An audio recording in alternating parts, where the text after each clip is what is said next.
All right, well, let's go ahead and kick off tonight's Caregiver 411. This is our first one for 2025. Want to welcome everyone to it. It's a little cold outside, finally warming up, but glad to have you all here. This is a topic that is very near and dear to everyone's heart with a child with special needs. It's a topic, and today, again, we are talking about IEPs and 504s and everything you need to know about it. And our guest today is the amazing, my dear friend, Christi Blunt with Engaging Advocacy. She is a complete expert. She is the person you want in your corner when you are fighting the school. And trust me, I'll speak from my personal experience. I had to fight my school for my son. And they were telling me that my son was not eligible for a lot of different things, and he needed to be advanced. And I didn't have Christi back then; she wasn't around. But I had someone like Christi who was a lifesaver and helped us be able to guide us through the path and getting everything there. But very, very needed.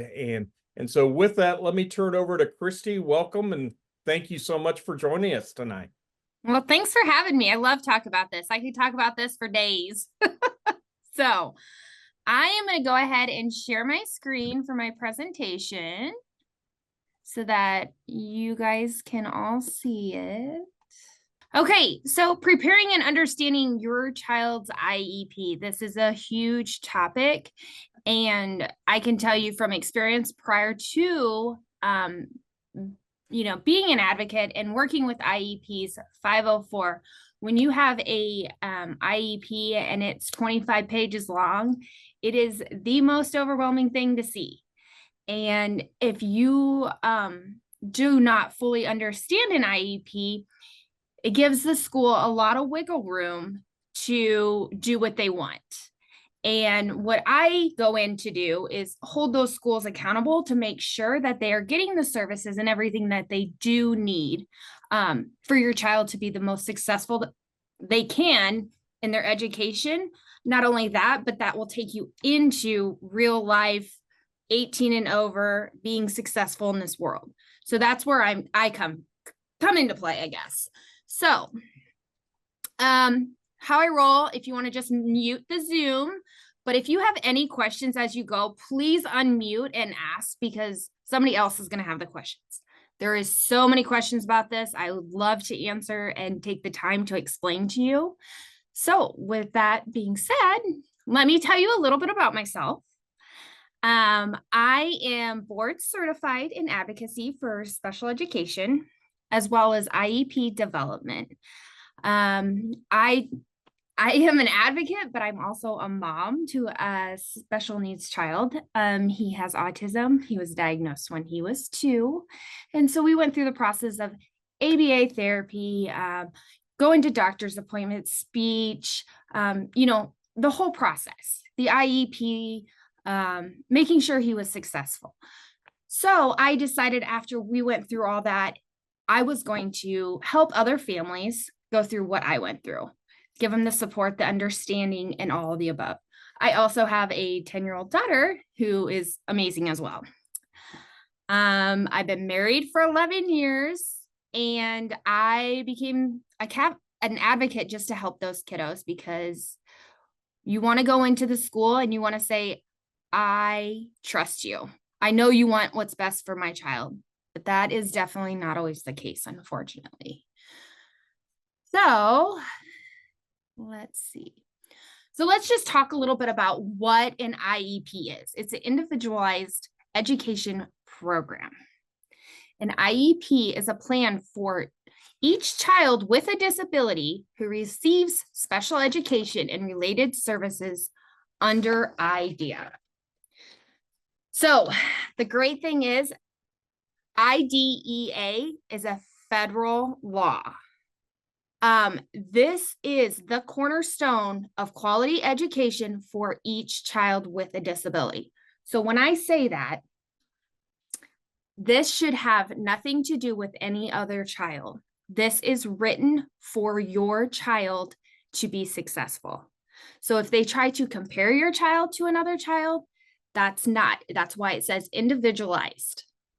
Each child that is on an IEP needs to have written to what they need, their disability, their learning style. Federal laws are across the states are all the same. However, each state can be just a little different on how they write their IEPs or how their forms look, but overall, it's pretty much the same thing. It's got the core ideas in it. Let's see. Okay, so this is a big topic for me. So the required IEP team members, you will need a parent or educational decision maker, guardian, whoever it may be, at least one general education teacher, which typically in grade school, it's not a huge deal because they only have one general education teacher, but it's when you get to high school and middle school, you have to make sure that one general education teacher is there. At least one special education teacher, an individual to explain evaluation results, which is usually the psychologist, because that is who will perform assessments, those kind of things. A representative of the school. Now, this could be a principal, this could be the SPED director, SPED coordinator, anything of that sort. And then others who have knowledge or special expertise. So this could be a speech teacher, this could be an OT, physical therapist, wherever and whatever the kiddo's needs are.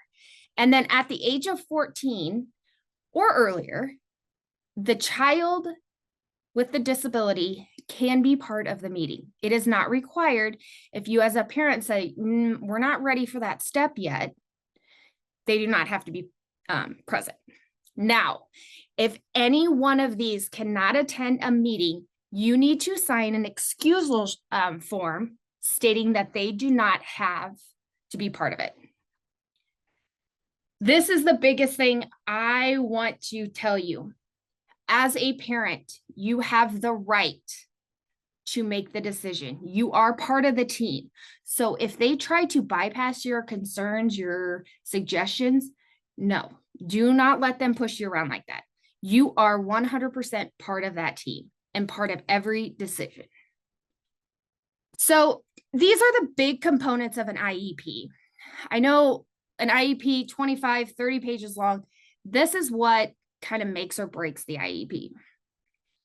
The present level of academic achievement and functional performance, measurable annual goals, related services, and accommodations and modifications. So I'm going to dig a little deeper in each one. Okay, so present levels. This is your child's strengths and weaknesses. This explains how your child learns. This explains the limits or what interferes with your child's learning. So all of this should be the evaluation that is conducted on your child, any data that they collect to know the strengths, weaknesses, the whole picture of your child. Also, how his learning is in the general education. So does he struggle when he's in a group of, in class with other students? Does he learn better in small groups of 4 or 5? And this is also when you're going to put your parent concerns in.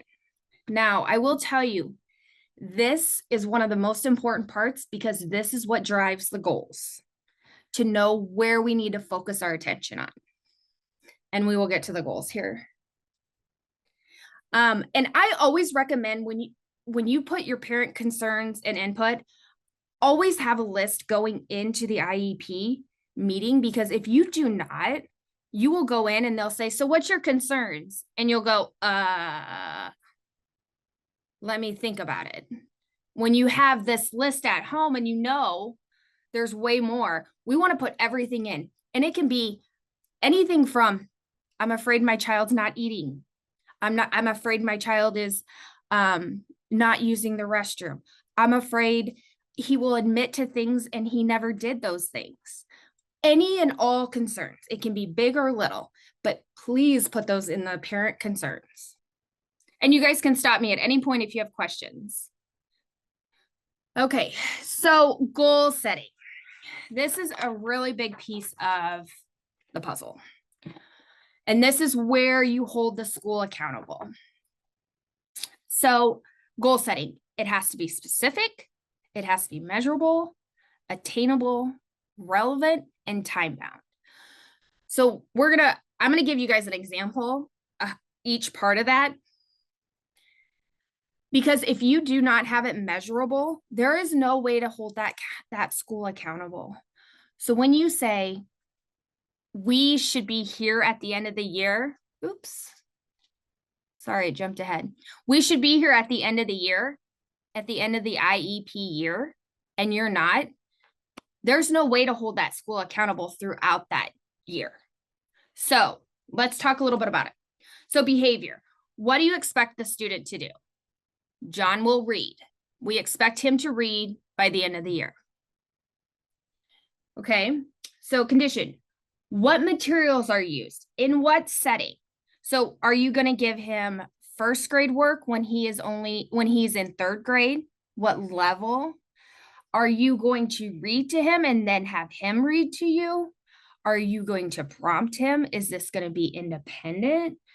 How much support are you going to give him? So for an example, using first grade reading material for 20 minutes without support. So he should be able to, by the end of the school year, or by the end of the IEP year, he should be able to read first grade material without support for 20 minutes. The criteria, keeping goals challenging but realistic and using students' baseline to guide the goal. So what are we looking for? Where is he at now? Can he only read 5 minutes at first grade level, prompted 5 times? We need to make sure that accuracy is up to 80% or whatever the school decides. I know this gets confusing, but so your baseline is where he is at today, and we want to make sure where he's going to be in the end of the IEP year. And then the time frame is this specific amount of time. So how many data days are we going to collect this? So are we going to take 2 data days in 1 quarter to see where he's at for progress? Or are we going to take 5 data days to see where he's at? So we want to make sure that's very clear and cut, because if a kiddo who has a hard time maintaining skills once they are acquired, we want to test them 5 or 6 times. Maybe he can hold a skill right away after he learns. We don't have to test him as many times in the quarter to ensure he maintains that skill. So for an annual goal, and this is a very simple goal, but John will read using first grade reading material for 20 minutes without support with 80% accuracy on 4 out of 5 collection data days by the end of the IEP year. And when I say the end of the IEP year, it is not, the beginning of the school year to the end of the school year. It is from that time that IEP is put into place exactly 1 year later. So if that IEP is put in place in November 13th, that IEP is good for the following year until November 12th, and he should hit every one of those goals. All right, so benchmarks. This is another huge part of the goals. So benchmarks, break it down typically a benchmark is each quarter. See where they're at progressing. And when you set a benchmark and you say, okay, we should see 80% accuracy at the end of the IEP year. Well, for first quarter, I want to see 30%. If he's not at 30% accuracy, then we need to go and revisit this. Why is he not hitting that goal? What is going on? Does he need new support? Does he need adjusted support? Is this goal not attainable? So if he's at, say by the end of the second quarter and he's at 30%, he's not going to hit his end of the year goal. So we need to adjust from there. And the other thing I want to bring up with benchmarks, we never want to see 100% accuracy or 100% mastery. And the reason for this is because everyone's human and there's errors. So you have to account for those. So if you see a goal that has 100% accuracy, you need to bring that back down and be realistic. All right, the next topic I want to touch base is related services. Related services are under the service summary on the IEP. Now, these can be physical therapy, occupational speech. It can be our occupational therapy, speech therapy, vision therapy. There is just a huge, big array of different therapies a student can receive in school and noted on the IEP. So when you see the related services, you should also see the amount of time, the frequency, the location, and then the duration. The biggest thing I want to talk about with related services, so that could be you're getting speech therapy, but because you're getting this, it's more of a language therapy. And when kiddos need language therapy in social settings, pulling them out and one-on-one with an adult is not going to give them that social setting, that social understanding. So that would be a great example of pushing in to the classroom. So in that location, it should say regular education classroom. Now, sometimes, like speech, you need to work on the letter S. That would be an appropriate place for outside of the regular education classroom, in the special education classroom, or, if the speech therapist has their own classroom. But that would be a great example of pulling in. So those goals, you have to really look at those goals and see where the most beneficial place to complete these therapies. So this is another one. Accommodations and modifications. Accommodations are service or support that alters the environment. So this could be anything from visuals, frequent breaks, quiet setting, extended time, use of calculator. I mean, there is just a huge variety of accommodations you can have for a kiddo. I will tell you, adding a little bit of an accommodation for a kiddo makes a huge difference. So it might be sitting close to the teacher, sitting close to a peer model, those kind of things. So I always try to, and when I put an accommodation in an IEP, I try to be as specific as possible and give examples so that there's no room for wiggle room. And another accommodation can be a communication note that comes home daily to you to understand what their day was like, how they're doing. If you have a kiddo that does not like to talk about his day, that's a great way to know what happened at school. And you can kind of do that prompting. How are you doing? How was the day? I heard you did this. Can you talk more about this? Those sort of things. As for modifications, this is service or support that alter curriculum or task. So this might be fewer questions, lower level reading, shortened assignments, adjusted grade scale. Some people will ask if they're taking a test and the kiddo has difficulties with a multiple choice question with 4 answers, and they have to pick the best one. Sometimes they'll take it down to 3, or a spelling test, and instead of having them spell the word out, they have 3 options to choose from. That would be a modification for an IEP. Okay, this would tie to an IEP. Functional Behavior Assessment, FBA, or Behavior Intervention Plan. What are they, first of all? So a FBA is the process of collecting information on behavior and determine its function. Data collected can be indirect or direct. Direct is observations and data collections. Indirect is rating scales and interviews. So let me dig a little bit deeper into that. This is the core. You cannot have a good BIP, a BIP, without an FBA. The FBA will tell you the who, what, where, when, how. So if you have a kiddo who is sitting at his desk, and I always say he or she, but sitting at the desk, and all of a sudden they just get mad, like big behavior, I'm not doing this, da, da, da, da, da, right? Well, what happened prior to that? What was that trigger? Is it a kid next to him that was tapping a pencil? Did it stem from 10 minutes prior to that of a kid who said, don't play with me? What is the who, what, when? Is it because a para that they don't care for is working with them? Is it the time of the day? Maybe it's a Friday afternoon at 2:30 and it's writing, and that is a struggle for that child. That would give all the information we need to know how to support that and be proactive instead of reactive to those behaviors. And that is what drives the BIP, the BIP. Formal documents based on the results of the FBA.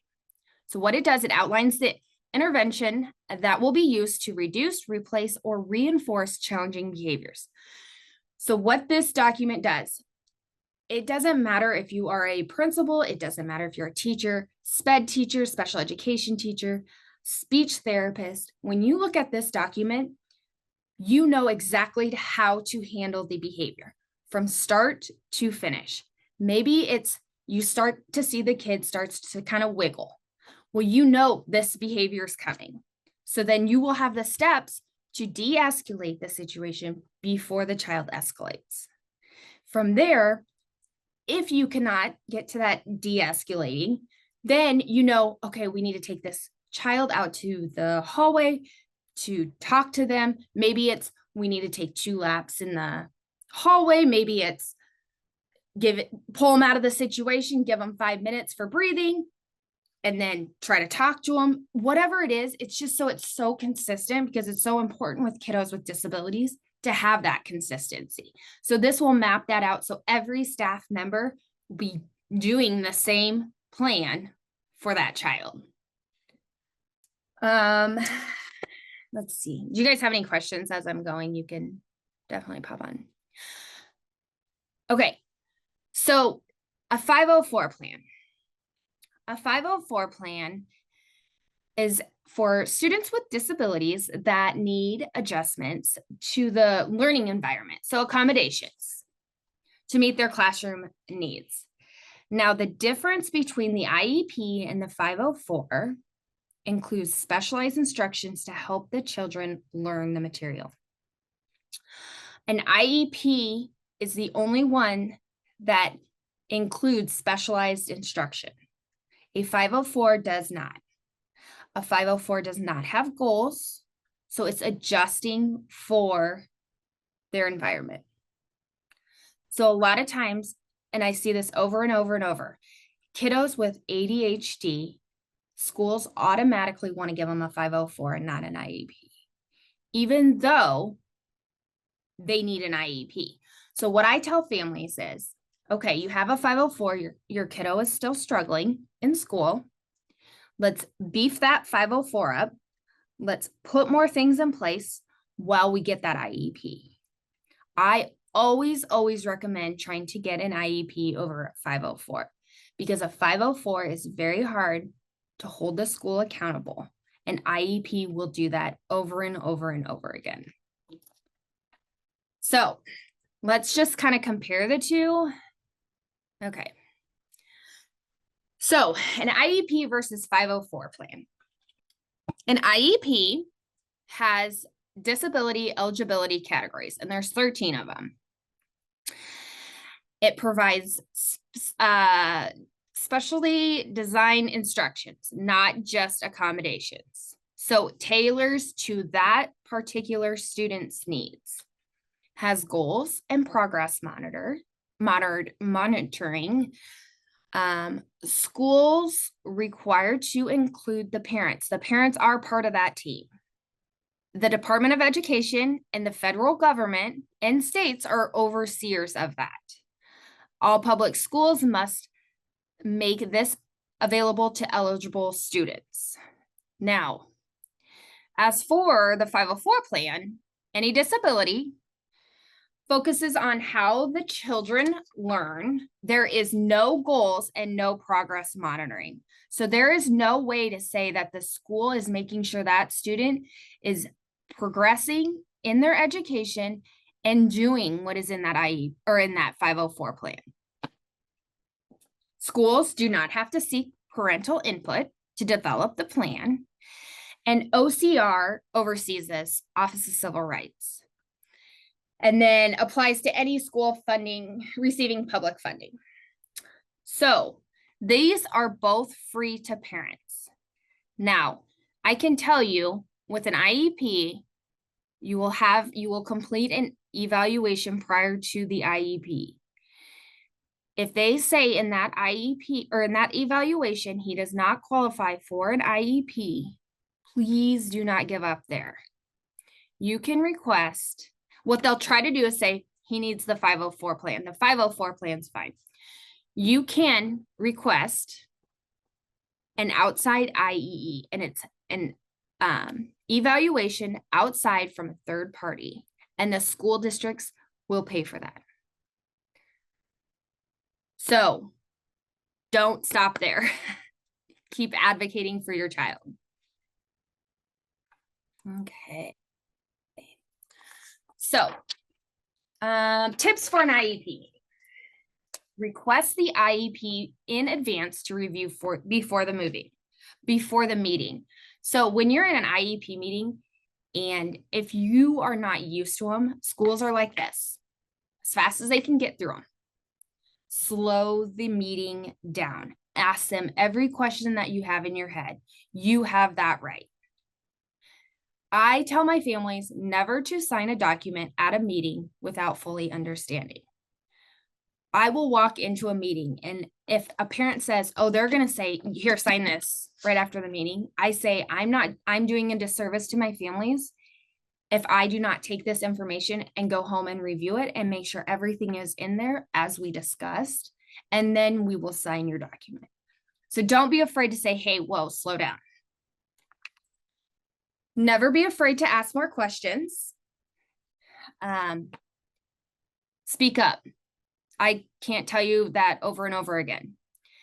And then request everything in writing, because schools will come back and say, well, we didn't say that. So I love email. That way they can never go back on their word.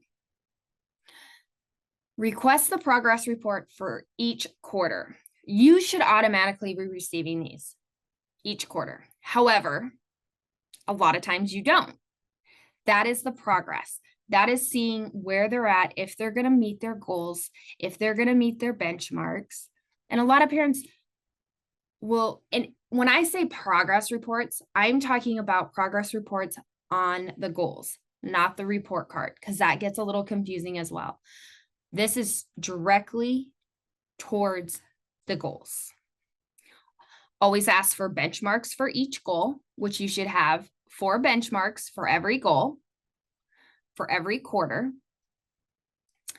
Never give up an IEP. When you sign off and consent that your child does not need an IEP, which schools are very quick to do that, do not sign it. Drag that process out longer, whether it's one little goal that you have that might be advocating for themselves, or keep that IEP for at least another 6 to a year to ensure that that child does not regress.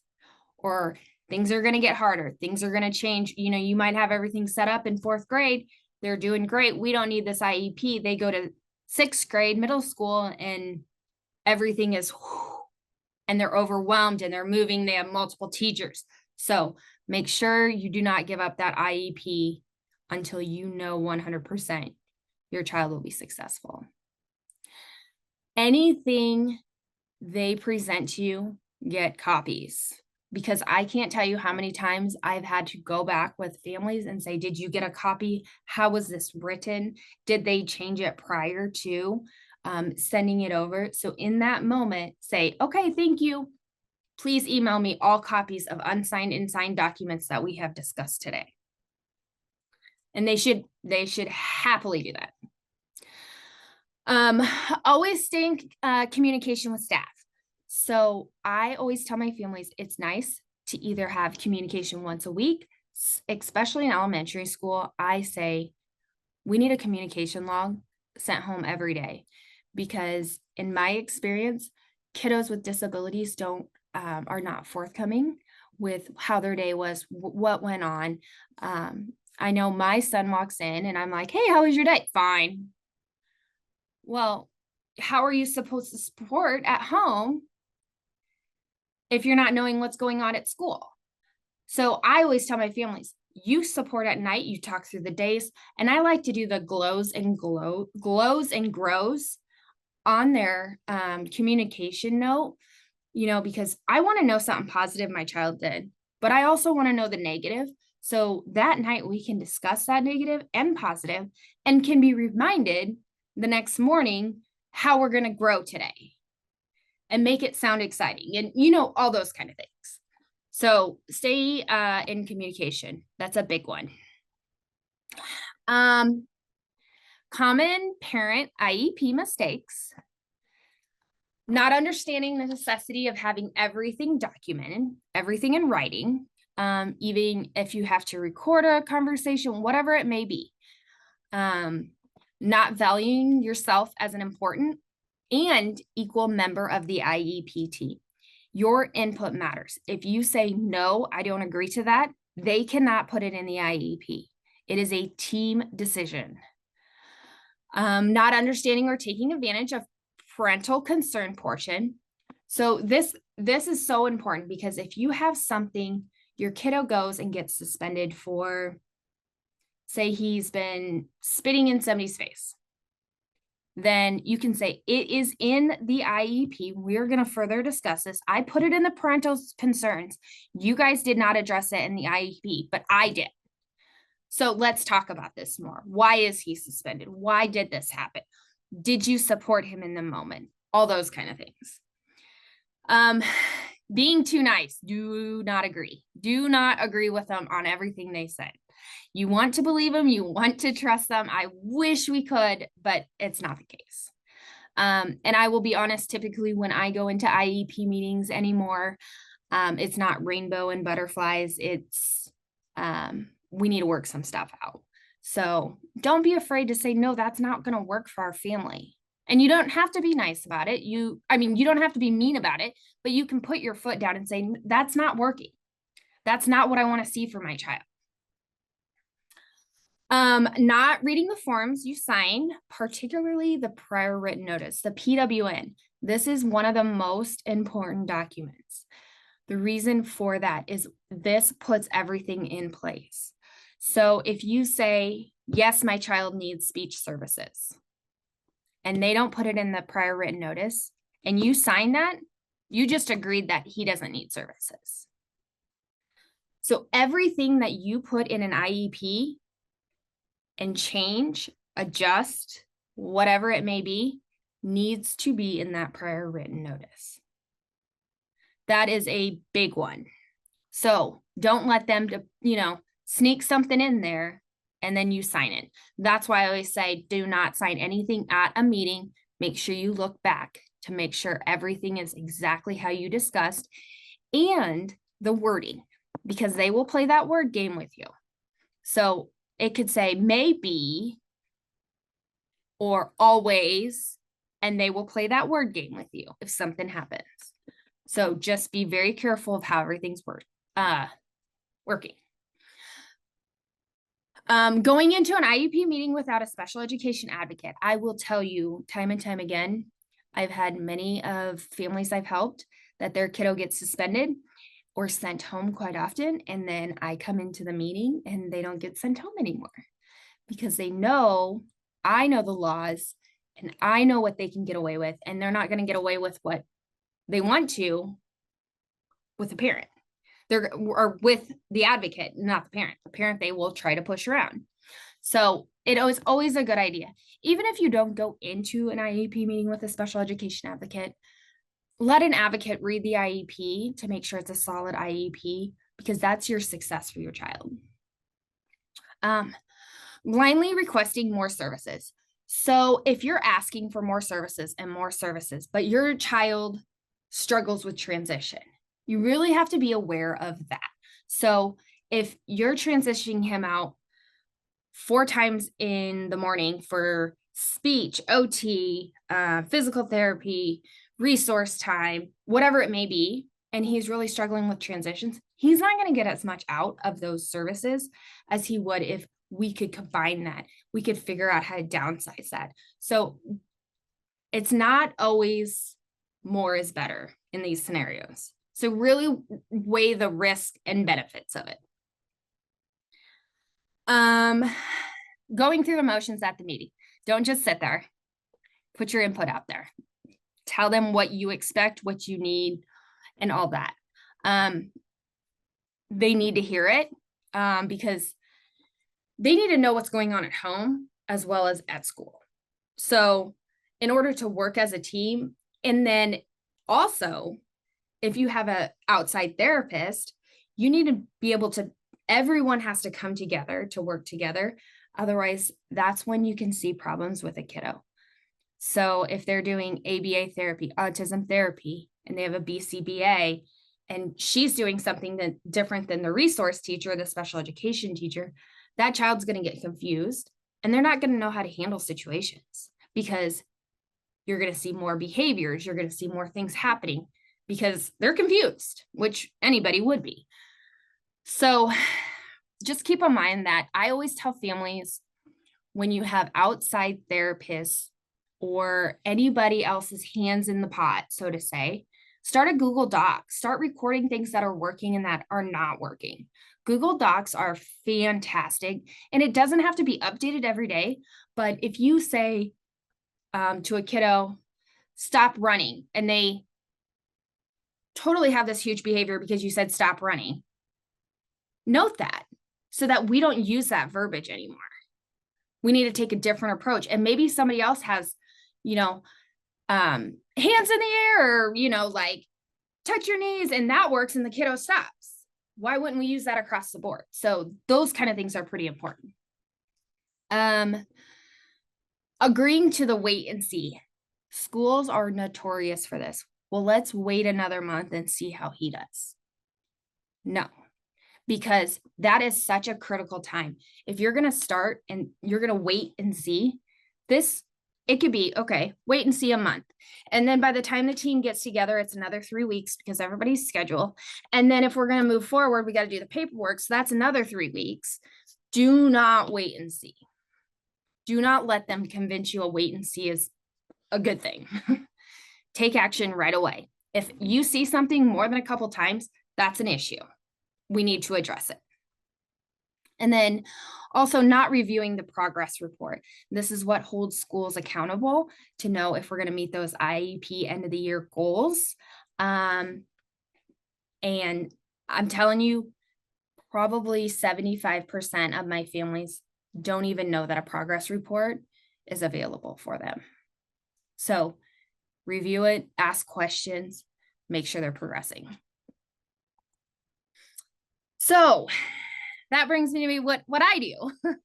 So this is just a few things that I provide for my families. I provide the education on both federal and state laws. So if a school is not doing what they're supposed to be doing, I give them the option of filing complaints, and maybe we need to go to mediation to figure out our differences in the IEP, whatever it may be. And that kind of goes hand in hand with the child's rights regarding special education, how to seek different services. I do travel and I attend IEPs. I do observations. I go in and observe kiddos in school, at home, wherever they would like me to be.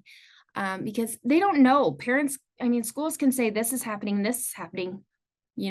Friday I went in for an observation and they said they're providing support for a kiddo at recess, and there was not one interaction with the kiddo from the staff. So he wasn't getting the services they said. I also go to doctor's appointments to ask those questions, because when you take your kiddo with special needs into a doctor's appointment, typically it's a lot for them. So then the parents are focused on the child and then can't ask those questions and understand and take notes and all those kind of things. So I do that as well as therapies. I review child's records. I explain everything for you to fully understand. If I need to research anything, I do. I review behavior, FBAs and BIPs to make sure they're solid, because a lot of schools won't even do or complete an FBA, and that is the baseline, the core of the BIP. So that's why that's so important. So I push and push and push until I can get that, because that explains everything with a behavior. I prepare parents for the meetings. I advocate for the child to get the services that they deserve. And then also I assist with guardianship, Social Security, disability, waivers, Medicaid, kind of try to help you through some of that process, that paperwork, because it can get very overwhelming. This is my contact information, Engaging Advocacy, Christi Blunt @gmail.com. And then my website, engagingadvocacy.com. And then my cell phone number's right there. All that information is on my website. So if you have any questions, you are free to ask. I do offer a free 20-minute consultation to see if, kind of talk about your story, your scenario, and then kind of my approach I would take from that, just a little bit of information, and see if we would be a good team to work together and if I'm able to help your child to the fullest. So if you do need anything, you can contact me there. Do you guys have any questions?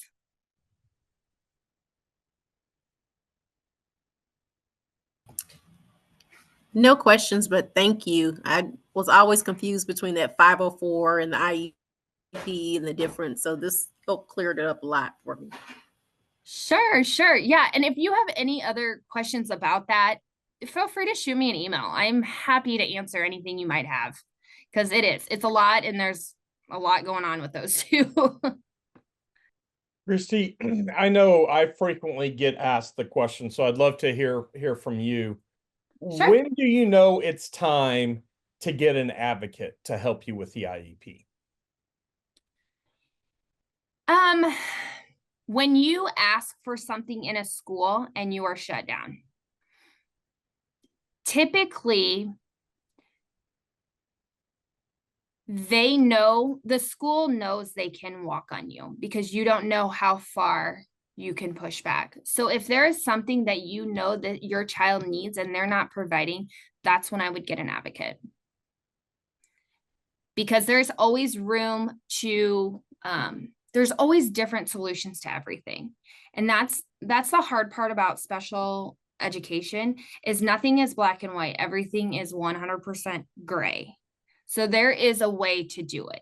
It's just if that school is willing to do it. And in my personal experience, my child in pre-K, special education, early childhood, the speech pathologist said, no, I'm not giving him services when he needed them. And I had an outside therapist working with him, but I didn't know at the time, I didn't have the training that I could push back and get him those services in school. I had no idea. So I was like, okay, when in reality, I could have got him services. So just a scenario like that, if they tell you no, I would definitely double check with an advocate, bring them in. And I always tell families too, it's not a bad idea even just to have an advocate read your IEP to make sure it's a strong one, because you'd be surprised how many schools do not know how to write a strong IEP. So even if you don't bring them into the meeting, and I'm very happy to do that. I'm very flexible. Whatever you may need, I'm happy to do it, because I'm in your shoes. Hey, I have a question. Sure. I have a child that is a nonverbal autistic kid. He's been in ABA therapy since he's 3, and he's now 8. He continues to go to ABA therapy. And he just started school last year because we kept him in ABA full time until he was 7. Great. But they won't transport him. And so I've been picking him up at my lunchtime and taking him and then going back and getting him, bringing him home, and it's just a lot of traveling. And I also work for the federal government, and I got an executive order to come back to work. So now I can't take him to his ABA therapy, and they still aren't willing to do that. So I don't know. I also have an attorney maybe that can help me, but I just was wondering what your thoughts are on that. If there are certain school districts, I'm willing to even move if I have to. Are there certain school districts that are better at about accommodating Are that? you on the Missouri or Kansas side? Kansas. Okay. Currently in the Olathe School District. Okay. And then is the ABA therapy clinic in the Olathe School District? Well, the one he is at currently is not. It's in the Shawnee Mission School District. However, we got a call that there is an opening for ABA in their school district, but they said that they will not transport to any kind of therapy. It has to be a babysitter. So that's just their policy. So I would be curious a little bit more about your situation because if is he receiving it after school? No, he's receiving it during the school hours. I go in, I pick him up at lunchtime. So it's a half and half day. So basically, Okay. he's in school for the morning, and then I pick him up, and he goes to ABA in the afternoon. Okay. And is that agreed upon as the IEP team that he needs ABA therapy? No, but Okay. they also tell me that he's got some issues. Right. So, Right. I So mean, like they are like, he's biting somebody, or he's not potty trained. I'm just yeah, there's there's definitely a need for the ABA. It's just that they're not willing to say that I there would is. right. And I'll tell you, it's very hard to get approved ABA because this is the reason. It's a liability for them. So if you come back and say you need to pay for ABA, they would have to pay for ABA. Now, that's why they won't put it in the IEP. Well, I don't want him to pay for it. I just want them to transport him because that's the only way I can Right. get him to the place, since I can't. I just don't. Right. If I got to go back to the office, I can't take off and come down and get him because it's downtown and this is Olathe. And Right. And I understand that. So that's the reason is why they weren't transport him, but he should be able to be transported if he is in ABA in the school district area. So I would be curious to see what that IEP, how that IEP is written. it does have transportation to and from. Let me see what it says. I had it pulled up here on my computer. They have transportation to and from the house. I know on there as something, but it just doesn't address AB at all. It says, sorry, I gotta find it. These are long, these pages. There's lots of pages. They are so long.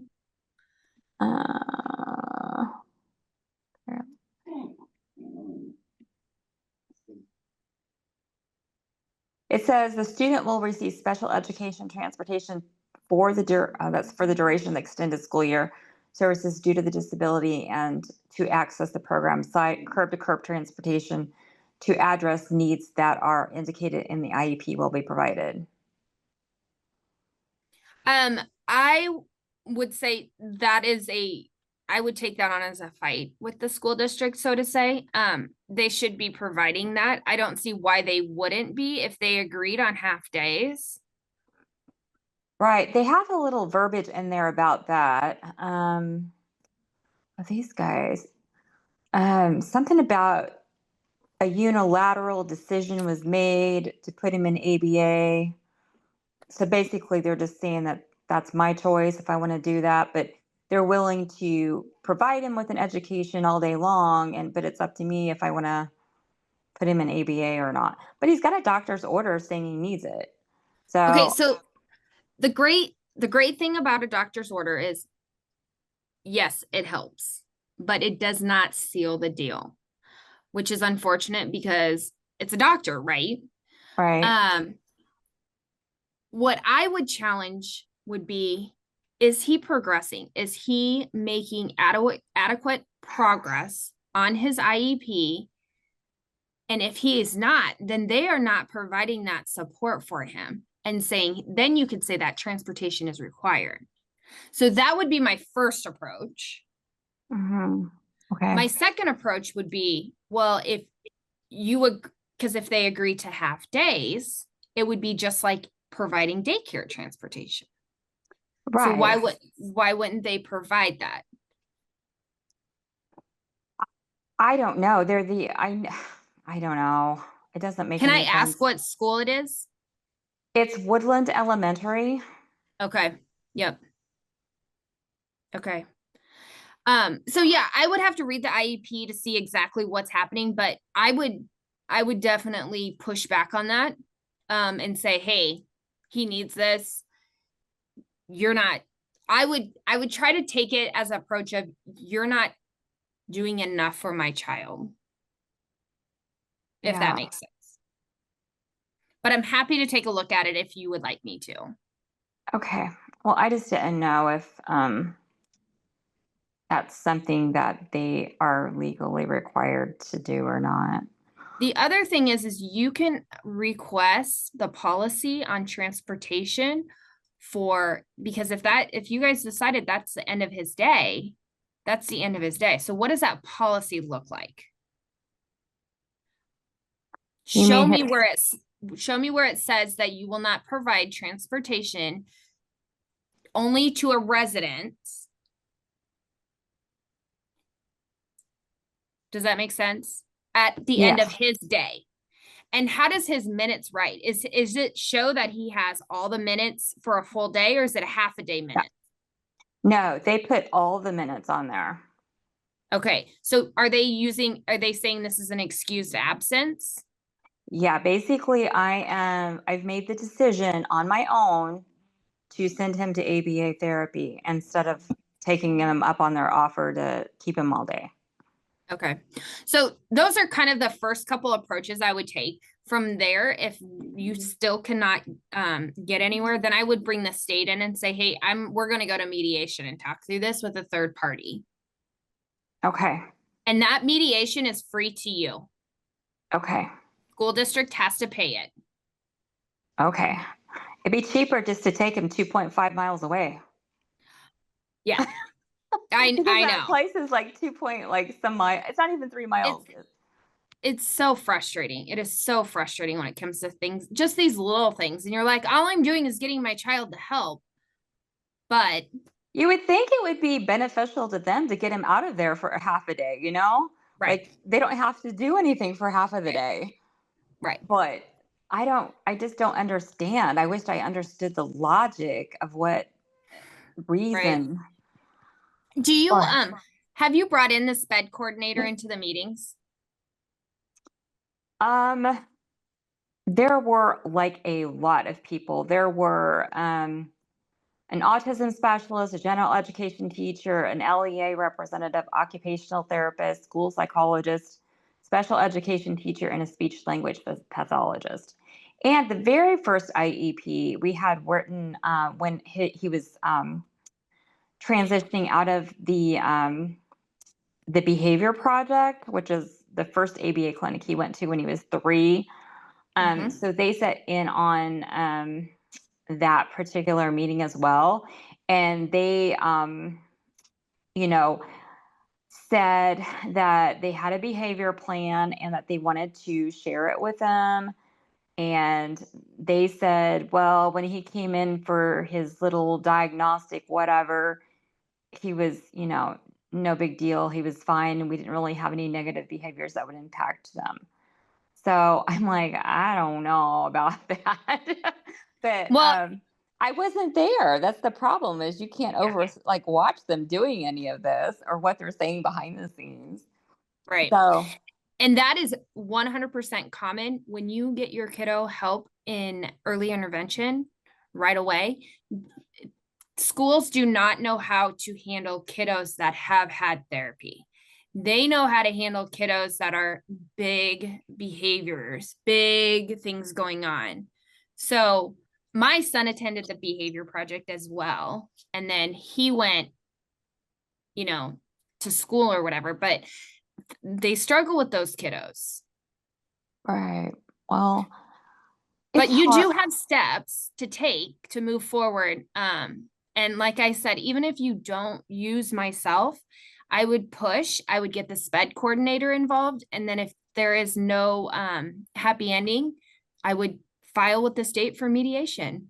That's a free Okay. service for you. Okay. All right. Well, thank you for that information. Of course. Of course. And reach out if you have any questions. I will. Thank you. All right. Well, we are coming right up to 8 o'clock. I want to, and Christi, could you just share again your website and how everyone can contact you? Sure. It's www.engagingadvocacy.com. And my phone number, you can email me. Everything's on there. Otherwise, it's just engagingadvocacychristiblunt@gmail.com. And you can contact me that way or text, call, whatever works for you guys. I'm happy to help in any way I can. And Christi is Christi. Yes. Make sure you spell Christi right. And guys, and first, Christi, thank you so much for speaking on this. Everyone who's on here now, whoever watches this on YouTube or anything here in the future, please, this is probably the biggest miss that I see families make in not taking and getting an advocate for them in fighting for the IEPs. It's where I've seen the biggest headaches for parents and caregivers. It's where I had my biggest headache, and I know for beyond shadow of a doubt, there's no way my son would have gotten the help he needed in the school district if I didn't have an advocate on my side helping me. And I actually 2 weeks after our IEP that we've got everything approved, and they technically only gave us a 60-day trial. They came back within 2 weeks and apologized and said, "You were right. We were wrong. He will never be moved out of this program." And so, unfortunately, there's a lot of decisions that are made for financial reasons, and those are not correct reasons. So please fight for your child. What I always say, and I know Christi will back me on this. If you don't fight for your child, who will? We have to be the advocate for our kids, and sometimes we get bullied. There a lot of times the schools will absolute bully us. I've been in many of those meetings. I've been alongside Christi in some of the meetings where I've witnessed bullying of the parents of the individual, and it's not right. And the schools can't get away with this, but they feel they can flex their muscles and do it. Yep. Guys, I can't stress enough how vital it is to have an advocate who's on your side, who will help speak for you because I'll share for myself. I can get heated. I can get frustrated when it gets so personal. You can have someone who is not biased, who can be level-headed and calm and just get right to the point and fight for you, fight for your child. And it's worth every single dime you could do, because it's going to make you be able to sleep at night later. So please check out Christi. She's one of my faves. I refer a ton of people to Christi. I love it. And she is amazing. I cannot recommend her any strongly. We have many families with SOAR who use her services. So again, Christi, thank you so much. We will have our next Caregiver 411 next month. Again, it's the fourth Thursday of every month. I am trying to line it up, but it's going to be something about love, since we are dealing with Valentine's in February. What I am hoping is a dear friend of mine, Jolene Philo, is the co-author on the book, The 5 Love Languages for Individuals with Special Needs. And I'm hoping she's going to be able to come on. We can talk through that. If she's not able to make that, I've got another couple dear friends who have written a book about the special needs marriage and how we can talk through love and staying married. So it'll be one of those 2 talks. I promise you, I'm trying to nail that down with that. So again, thank you to everyone, and we look forward to seeing you next time. Have a wonderful Thanks, Doc. I appreciate it. Thank you. Bye-bye. Bye.